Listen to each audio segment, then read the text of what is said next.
मेरा एक ब्रह्म वाक्य है, पीड़ित के पक्ष में खड़ा होना। हर दल जातिगत राजनीति करता है, तो हम भी उससे अछूते नहीं रहेंगे। हमारा परिवार मजबूत हो, हमने इसके लिए सोचा।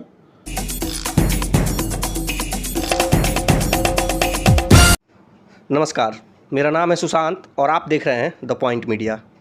हम इस वक्त गोरखपुर में मौजूद हैं और गोरखपुर में आज हमारे साथ बातचीत करने के लिए मौजूद हैं युवा समाज सेवी श्री विजय कुमार श्रीवास्तव जी, जो अपनी राजनीतिक ज़मीन की उर्वरता को बढ़ाने में लगे हुए हैं। आइए हम इनसे जानते हैं कि कैसी तैयारियां हैं और आगे आने वाले विधानसभा चुनाव भी हैं, तो जो ये समाज सेवा के रूप में काम कर रहे हैं वो क्या 2022 की चुनाव की तैयारियों को लेकर ही कर रहे हैं। सबसे पहले श्रीवास्तव, आपका द पॉइंट मीडिया पर बहुत बहुत स्वागत है। बहुत बहुत धन्यवाद सुशांत जी। सबसे पहले तो आप अपने बारे में ही हमारे दर्शकों को बताइए। मेरा नाम विजय कुमार श्रीवास्तव है। मैं कुशीनगर का मूल निवासी हूँ, लेकिन मेरा पढ़ाई लिखाई बचपना सब गोरखपुर में हुआ है। व्यापार भी हमारा गोरखपुर में रहा है। समाज सेवा से जुड़ा हुआ हूँ, राजनीति से जुड़ा हुआ हूँ, यही मेरी पहचान है। आप कुशीनगर से आके गोरखपुर में रहते हैं, व्यापार भी करते हैं और यहीं से आपकी पढ़ाई लिखाई भी हुई है। समाज सेवा और उसके बाद से फिर से राजनीति में आना, हालांकि दोनों एक दूसरे के पूरक ही हैं आज के ज़माने में, तो ये समाज सेवा और राजनीति में आने की प्रेरणा आपको कहाँ से मिली और क्या सोच के आपने इसमें कदम रखा? समाज सेवा तो मेरा खानदानी कीड़ा है। ये मेरे को मेरे बाबा जी से, माता जी से, पिताजी से विरासत में मिला है। और यूँ कहिए कि मेरे पूरे परिवार में ये सबके अंदर ये एक जज्बा है कि एक दूसरे की मदद करने के लिए, गाढ़े वक्त में खास करके। इस वजह से मैं समाज सेवा के क्षेत्र में आया, लोगों की मदद करने के लिए आया। आमतौर पे आजकल के जो समाज सेवियों को देखा जाता है, तो ऐसे का या राजनीतिज्ञों को देखा जाता है, तो फेसबुक ट्विटर तक ही वो सीमित रह जाते हैं। धरातल पे उनका कोई काम उतर नहीं पाता है। आपने ऐसा क्या काम किया है गोरखपुर के लोगों के लिए जो आप दावे के साथ कर सकते हैं, हाँ मैंने समाज सेवा में काम किया है और मैं समाज सेवी हूँ और राजनीतिज्ञ हूँ? मेरा एक ब्रह्म वाक्य है, पीड़ित के पक्ष में खड़ा होना। मैं अगर खुद से कहूँगा तो ये बात उचित नहीं रहेगी, लेकिन जिस भी पीड़ित के पक्ष में मैं खड़ा रहा हूँ, वो अगर आपसे बताएंगे या समाज के लोग आपसे बताएंगे कि मैंने उनके लिए क्या किया है, ये ज़्यादा बेहतर होगा। मैं तो कहूँगा ही कि मैंने बहुत अच्छा किया है, लेकिन मैंने ये कोशिश की है कि किसी ज़रूरतमंद को अगर मेरी ज़रूरत महसूस होती है, चाहे वो सामाजिक रूप से, चाहे वो आर्थिक रूप से, चाहे उसको किसी तरह की पीड़ा हो, चाहे उसको कोई परेशानी हो, उसके समाधान के लिए ईमानदारी से मैंने प्रयास किया है और करता हूँ और करता रहूँगा। काम की आपने बात की कि मैंने लोगों की मदद की है। अगर मदद की बात आए तो अभी जो विभीषिका इस देश ने झेली है या पूरे विश्व ने झेली है, गोरखपुर की भी हालत बहुत ख़राब थी पिछली बार की तुलना इस बार के कोरोना के वेव में। जी। आपने लोगों के लिए लोगों की किस प्रकार मदद की? अब आपने पिछली बार भी कहा, इस बार भी कहा, तो पिछली बार के लिए मैं बता दूं, पिछली बार इतना भयानक मंजर नहीं था, लेकिन लोगों को ज़रूरत थी। हम लोग अपने जो हमारा चित्रकूट मंदिर है उसके साथ मिलकर, अध्यक्ष जी के साथ मिल करके हम लोगों ने भोजन लगातार बांटा। हर ज़रूरतमंद तक हम लोगों ने पहुंचने का कोशिश किया था, लेकिन मौत का तांडव उस समय नहीं था। इस समय जो कोरोना का दंश गोरखपुर के लोगों ने झेला, देश के लोगों ने झेला, उसमें सबके सामने मौत नाच रही थी, अपने आगोश में लेने का कोशिश कर रही थी। बहुत विकट समस्या थी। हर आदमी करना तो चाह रहा था, मैं ये नहीं कह रहा हूँ कि मैंने ही किया या किसी ने नहीं किया, लेकिन हर आदमी करना चाह रहा था, लेकिन मौत का भय ऐसा था कि उस भय से आदमी डरा हुआ था। लेकिन वही है जो कीड़ा काटा समाज सेवा का, लोगों की मदद करने का। तो आदमी जिस भी तरह से संभव था उस तरह से टीम बना करके, व्हाट्सएप ग्रुप बना करके, सोशल मीडिया को फॉलो करके, लोगों के बारे में जानकारी इकट्ठा करके कुछ करने का हम लोगों ने कोशिश किया, जिसमें एक मदद नाम से हम लोगों ने एक टीम बनाई। शहर के युवा थे, दक्षिणांचल के युवा थे, जसप्रीत जी थे जो मेन पत्रकार भी हैं, उन्होंने सबको यूनाइट किया। सत्याचरण लकी जी थे और बहुत सारे लोग थे। तो उस समय जो सबसे पहला जो प्रॉब्लम आ रहा था वो ऑक्सीजन का आ रहा था। हम लोगों ने पता किया कि ऑक्सीजन सिलेंडर कहाँ पे उपलब्ध है। तो खलीलाबाद में एक आशुतोष सिंह जी हैं, उनके पास सिलेंडर का व्यापार था, 300 सिलेंडर उनके पास पड़े हुए थे। पूरी टीम वहाँ लग गई और उनसे एकदम रियायती दर पे सिलेंडर लेके पहले हम लोगों ने उस सिलेंडर को शहर में जिसको ज़रूरत थी उसको दिलवा दिया। लेकिन हम लोगों को ये आभास नहीं था कि ये इतना भयानक ये मौत का मंजर आएगा और आदमी तकलीफ़ झेलेगा। उस तरह से अब वो भी कम पड़ने लगे, लोगों के सिलेंडर ख़त्म होने लगे, हॉस्पिटलों में दिक्कत बढ़ने लगी। तब तक देर भी हो चुकी थी। उसी बीच एक वाक़या हुआ कि एक राम जानकी नगर में एक परिवार था जिसके वहाँ कोरोना से मौत हुई थी। पिता की मौत हुई थी, फिर पुत्र की मौत हुई और उनके वहाँ कोई कंधा देने वाला नहीं था। हमने प्रशासन के सहयोग से कोशिश किया कि उनके घर से दाह संस्कार हो। उसमें हम लोग टीम बना करके वहाँ भी व्यवस्था किए और उनका निःशुल्क दाह संस्कार हमने कराया। वह दिन हमारे लिए हमको सोचने पे मजबूर कर दिया कि नहीं, ये बहुत बड़ी विभीषिका है, इसमें लोगों का मदद करना बहुत ज़रूरी है। और हम जिंदा ही रह के क्या करेंगे जब हमारे लोग जिंदा नहीं रहेंगे। फिर हमने दो तरह से सोचा कि लोगों को ऑक्सीजन दिलवाया जाए, लोगों को बेड अस्पतालों में उपलब्ध कराया जाए, लोगों को दवाइयाँ उपलब्ध कराई जाए। लोगों को मौत तो लगातार चल रही थी, कोई किसी को कंधा देने वाला नहीं था, आप लोग महसूस किए होंगे। फिर हमने सोचा कि एक और बात हमने सोची कि अब जितने भी लोगों की मृत्यु होती है कोरोना से, उनका निःशुल्क दाह संस्कार मैं करवाऊंगा। ये हमने सोच लिया, उसी दिन सोच लिया। हमने एक एम्बुलेंस की व्यवस्था कराई। हमारे साथ एम्बुलेंस का ड्राइवर अश्वनी कुमार नाम का लड़का था। उसने अपने जान पे खेल करके लोगों को साथ ले करके जहाँ भी मैं बोलता था वहाँ जाता था। चाहे वो मेडिकल कॉलेज में मृत्यु किसी की हुई हो, चाहे किसी के आवास पे मृत्यु हुई हो, चाहे किसी हॉस्पिटल में मृत्यु हुई हो, उसको निःशुल्क एम्बुलेंस और दाह संस्कार की व्यवस्था कराई जाएगी। वो हमारे लिए एक आत्मा को संतोष देने के लिए था।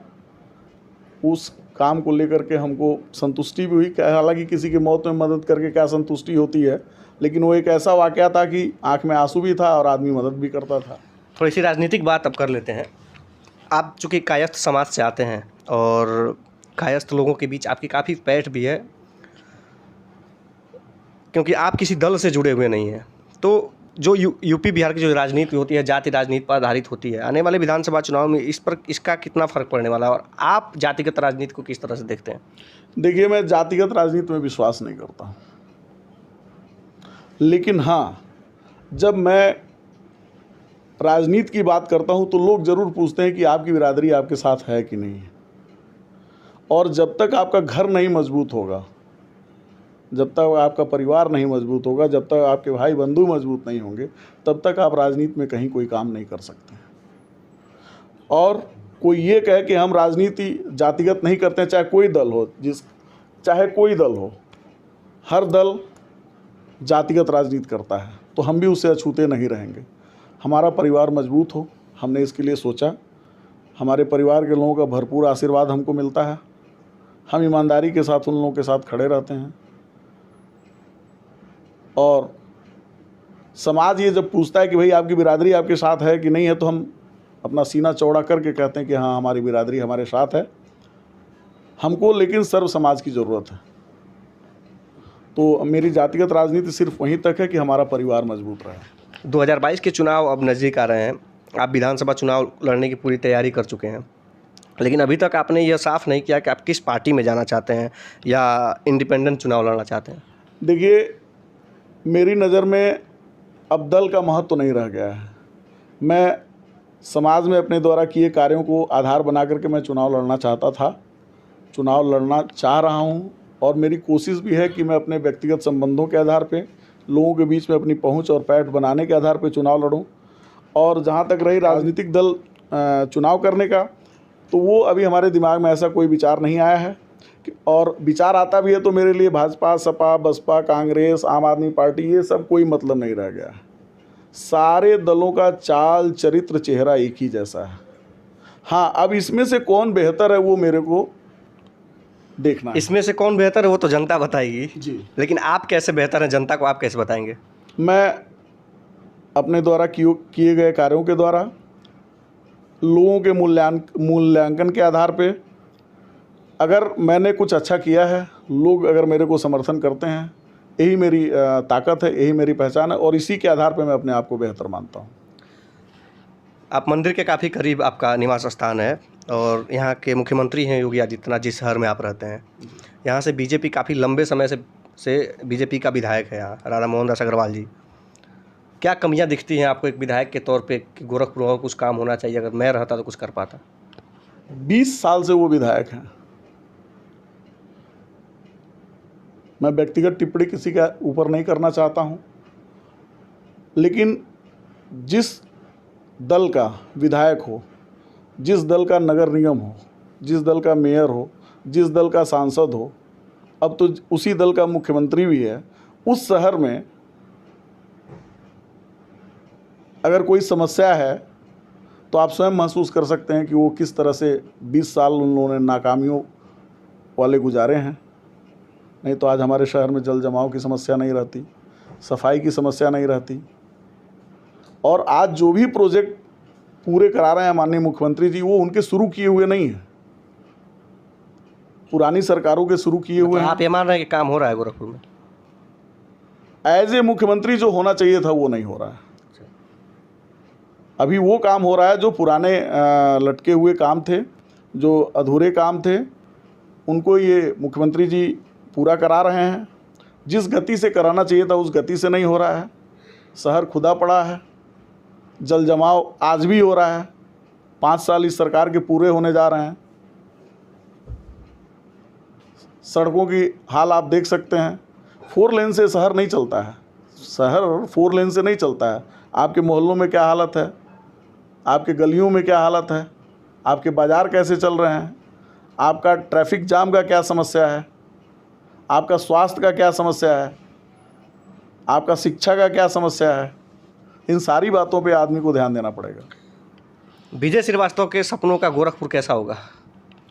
विजय श्रीवास्तव के सपनों का गोरखपुर खुशहाल गोरखपुर होगा, और मैं आपको ये विश्वास दिलाता हूँ, हर कदम मैं जनता के साथ रहूँगा।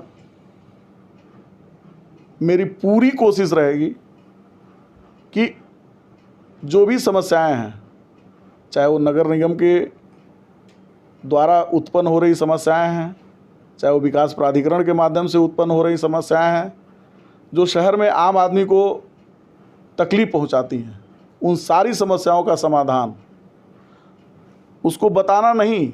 हमारे विधायक जी यही काम करते हैं, खड़ंजा उखड़वा देंगे, खड़ंजा बना कि नहीं बना उस पर वो ध्यान नहीं देते हैं। सिंघड़िया मोहल्ले में उन्होंने काम रुकवा दिया, काम पूरा हुआ कि नहीं हुआ उस पर वो ध्यान नहीं देते हैं, फोटो खिंचवाते हैं, बस उतने तक। विवादों में भी रहा था वो मामला। जी, आज आप सिंघड़िया मोहल्ले में चले जाइए, विधायक जी की हिम्मत नहीं कि उस मोहल्ले में चले जाएं। आज उस मोहल्ले के लोग खोज रहे हैं कि अगर आप काम नहीं रुकवाए होते तो आज काम पूरा हो गया होता। आज भी वो समस्या ज्यों की त्यों बनी हुई है। आप अगर किसी समस्या को बताते हैं तो उसका समाधान कराइए। समस्या तो हर कोई बताता है, एक आम इंसान बता देता है कि मेरे मोहल्ले की नाली खराब है, उस नाली को ठीक कराना आपका मेन मुद्दा होना चाहिए। आप समस्या बताने के लिए नहीं, आप समस्या का समाधान करने के लिए हैं। और उस व्यक्ति ने आज तक किसी भी समस्या का समाधान नहीं किया है। अगर समस्या का समाधान किया होता तो 20 साल कम नहीं होता है, करने वाला 5 साल में ही कर ले जाता है। लेकिन समस्या का समाधान उन्होंने नहीं किया, फिर भी 20 साल से हैं, इसके पीछे भी तो कुछ कारण होगा। हाँ, ये आपका बहुत बढ़िया बात है। आप यहाँ की सामाजिक रचना को बहुत बेहतर तरीके से समझते हैं। भाजपा का गढ़ माना जाता रहा है, लेकिन इसी भाजपा में शिव प्रताप शुक्ला जी जैसे प्रतिष्ठित व्यक्ति चुनाव हार गए थे।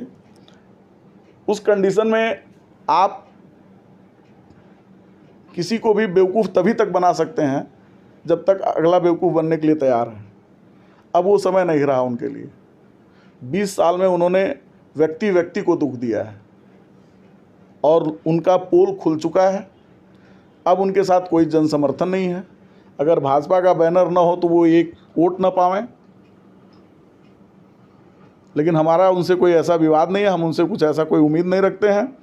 हाँ, व्यक्तिगत रूप से उन्होंने, हमारे आकलन में यही है कि उन्होंने समाज के लिए लड़ करके कोई काम नहीं किया।